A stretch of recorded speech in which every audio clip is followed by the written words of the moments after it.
So I got a comment the other day on my original YouTube channel where I first started making videos, and the comment was, how do I actually make these videos? What equipment do I use? How do I go about setting it up, etc. So I recorded a video for that channel to respond to that comment, but I've also put it together so that it makes sense for here as well. So hopefully you enjoy this video. You get to see what goes into creating this content in terms of actually filming on a day-to-day basis what I do.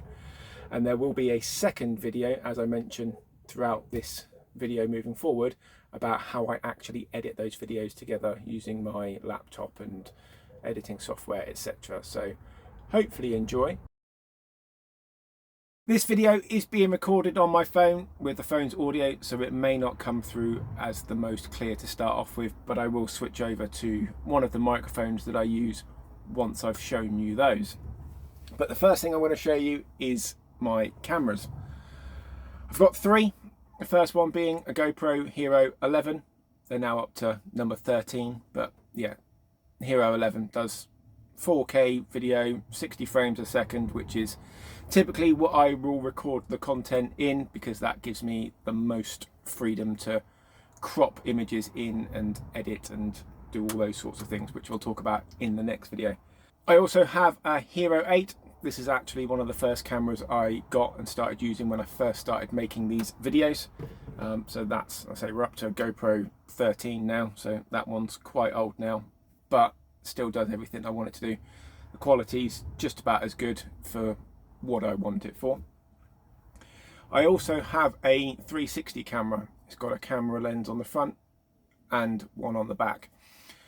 Effectively, it's like having two cameras in one. I can put that on a tripod or on a machine whilst I'm loading or unloading it, and then throughout the editing software I can change where I want the camera to be pointing, so it gives a better view.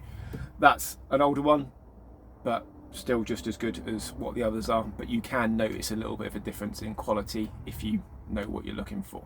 Now, when it comes to audio, that's probably the most important thing. I've actually got three different microphones. I've got this thing, the microphone is actually underneath this. This is what they call a dead cat. This helps eliminate noise from wind and things like that. That plugs straight into this thing here. This is a GoPro Media Mod. On the back of that, just there, is a connection which you plug that into. That mounts around my Hero 11 and yeah, allows me to get the audio from this microphone. I also have this little one here. This one's on a wire which plugs in either directly to something like my mobile phone or something which I'll show you in just a second. Again, this is the one you'll see clipped to my collar here sometimes. I'll use this one if I'm out and about. The wire will get tucked down my t-shirt out the way. But yeah, really good quality microphone for the size and the cost of that one. Then we move on to this one. This one is a DJI wireless microphone. So this is a receiver, a bit like a microphone receiver effectively. And then these things here, if I can pull them out of their box, these are microphones.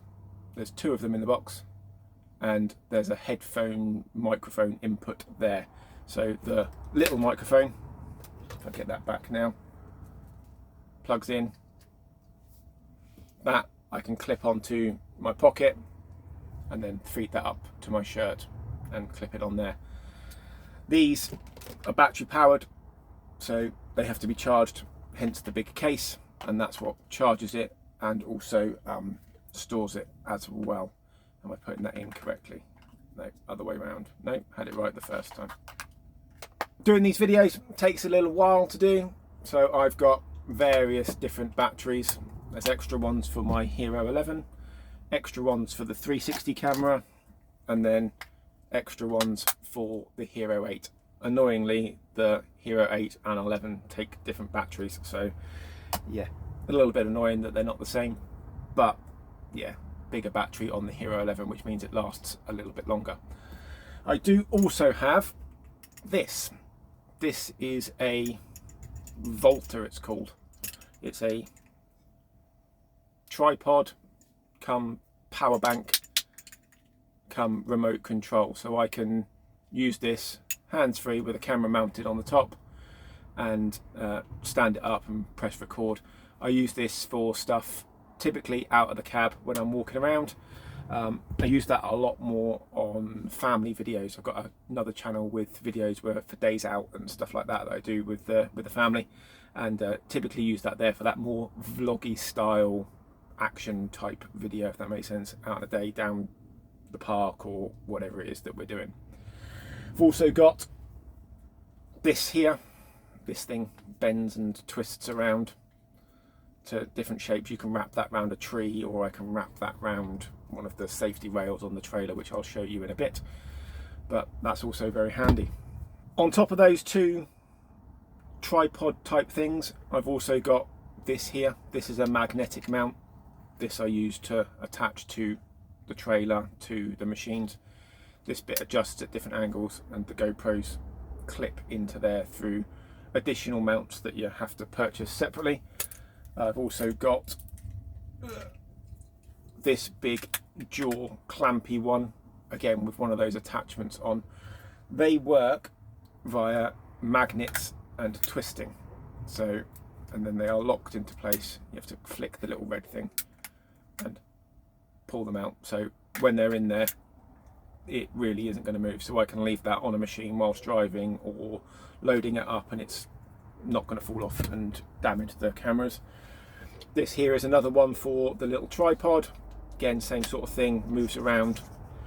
And I've also got another suction cup one, which there is also additional one in the windscreen as well, but we'll show you that one in a minute when I'm setting up the cameras. They've all got that connection on them, so like I said, just pops in and clicks in, it's done, it's not going anywhere. Just makes it that little bit quicker for me, rather than everything having to be twisted and thumb screwed, as they call it, to mount the cameras.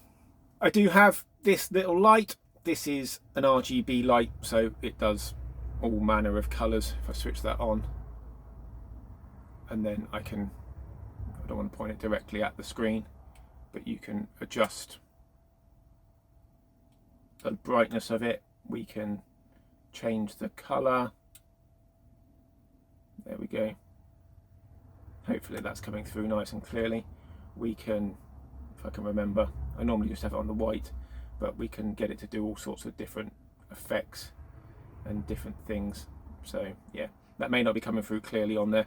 Use that typically in the morning when I'm doing a video. It might be mounted to the top of the camera, it might be mounted somewhere in the truck up on the top above me, so that you can see me a little bit better, basically. Got a remote control. This is a Bluetooth remote control, works from about 10 meters away, and it controls all three cameras all at once. So I can press that, it will then tell me if all three cameras are recording and connected, and that, for editing the videos together, makes it a lot easier. But it also means I haven't got to walk backwards and forwards between them when I've got one on the trailer, one on the machine, one pointing at me whilst I'm driving up. Yeah, makes it so much easier. I've also got these things, which I don't usually use. These are called natural density filters, I think. Basically, as you can see by looking through it, looking at me, it's like sunglasses, basically, is the easiest way I can describe that. So particularly bright days, and I'm trying to do something fancy with them. Again, typically use them on family videos for days down at the beach. It just stops everything being too bright, so that the video looks good, basically, or at least I hope that's what it does. Each one of the cameras has one of the little micro SD cards in there. They're all at least 256 gigabytes of storage in them. I think there might be a 512 gigabyte one in one of them, but yeah, they're all at least 256 gigabytes. There's a little adapter here, and what that enables me to do is plug into this.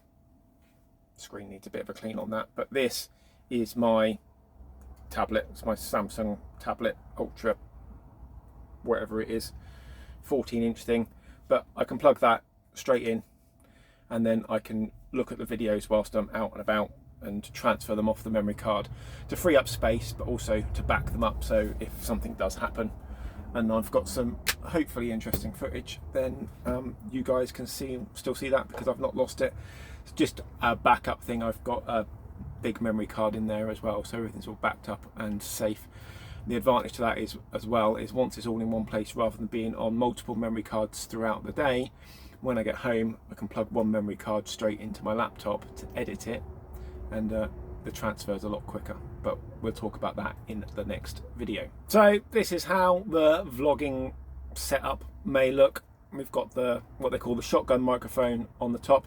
The media mod is mounted to the Hero 11 and the microphone's plugged into the back. This also is a charger, so I can plug that into the media mod as well if I turn that around. So there's another connection just here.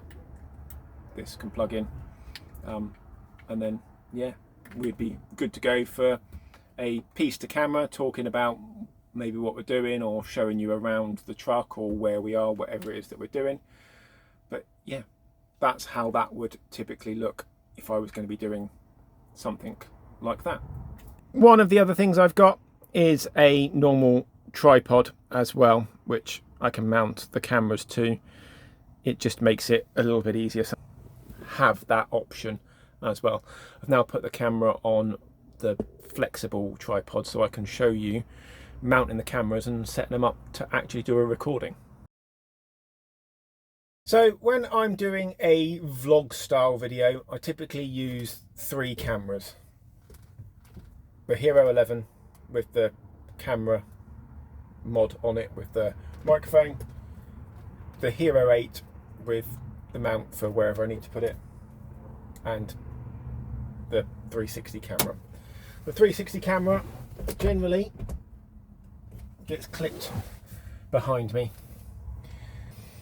The Hero 11 will clip, if I turn this around here so you can see,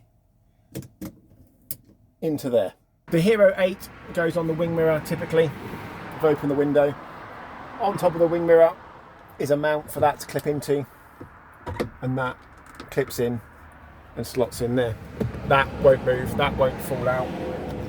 Let's shut that window whilst it's being a little bit noisy. So yeah, they are all mounted. They're not going to go anywhere. They're not going to fall. They're not going to cause any issues for anybody or me. So let's use the example that I'm in my yard just getting ready to leave. I've got one camera mounted up the back, one on the windscreen pointing at me ready to record there. I've got this last one here ready to be clipped on the wing mirror so you can see what's happening with the trailer as I'm driving, as an example. So I could do it 2 ways. I could use the remote control, or I could say GoPro, start recording. That one's going, this one's started, and by the red dot you can see that that one's going as well. What I would then do whilst this one is inside the cab is balance that just there and give a nice big loud clap. That's for editing later on. So I've currently got 1, 2, 3, 4 cameras running, and in that editing video I should be able to put all 4 on screen so you can see them all synchronized together. But for now, put the window down. That one's clipped out, ready to go. Window back up, and then we would start our drive to wherever it is we're going, and I would do my introduction, tell you what it is that we're doing, where we're going, that type of thing, whatever it is that I'm going to be talking about for this video. Now when it comes to ending the recordings, wind that window down. Typically would do this whilst I'm stationary at a set of traffic lights or something like that, just because of the noise. I would go GoPro stop recording, and each one of those will stop recording. Now I wouldn't get that camera in, it's only because the window is open and it's quite noisy here, but each one of the cameras should have stopped. That one didn't, for whatever reason. Now I wouldn't stop that like I just did there. It's only because I don't want to waste the battery whilst I'm talking about this now. But if that for whatever reason didn't stop recording, if the one on the wing mirror didn't stop recording, that's fine. I just let them do whatever it is they're going to do until it is safe for me to pull over in a lay-by or wherever it is, and then manually stop them from recording. But either the remote control or the voice activation normally works. Makes it a little bit more difficult sometimes with the editing because there's more footage than I actually need, but it is what it is. We've got to be safe when we're doing this, otherwise, yeah, we won't be able to do it. But yeah, that's the cameras set up and stopped recording for part of a video. Now, let's say I'm about to arrive at my delivery collection, whatever it is that I'm doing. Typically, I would pull over somewhere and make sure those cameras are all set up, powered on, because they automatically power off when they're not recording. And I would then start that recording and drive to my collection. Now, if for whatever reason there isn't somewhere for me to pull over that's safe for me to set the cameras back up, I don't record it. It is what it is. I can't record something that's not safe for me to do. Typically then I would record a piece to camera when I arrive at the collection, saying what's happened on the journey or something like that, and then we'd get the cameras set up for loading or unloading a machine. So let's now say that I've arrived on site and I want to set my cameras up for loading up a machine. I might choose to use the magnetic mount to the back of my cab, and then let's say I want to clip this one here, which is just on the side here. The advantage to this one is it doesn't matter which way it's pointing. You can twist it around to whichever way you want in the video editing. What I would typically do, again, use the remote control or voice activation. Voice activation outside is not particularly brilliant because it picks up lots of other noise. What I would then do is a big loud clap so that all the cameras could see me. So I'm going to mount you just there. Not the loudest, but you get the idea. All three cameras now, because I've got my phone still here, are now able to be synced up. I'm able to load up the machines, whatever it is that I'm going to be doing, and then go and stop the recording. That's how that works. But again, it'll make a lot more sense when I show you in the actual editing together video. When I'm doing just a single camera video, it's much easier. I don't have to worry about making sure they're recording. Typically they're done whilst I'm stationary and I'm moving around the cab a lot more, or even outside the cab as well, talking to you guys a bit like I'm doing now. Hopefully that answers the question about how I actually record this content, make these videos for you guys. I will make the video about how I edit them together. That one should be out a few days after this one, so do check that one out.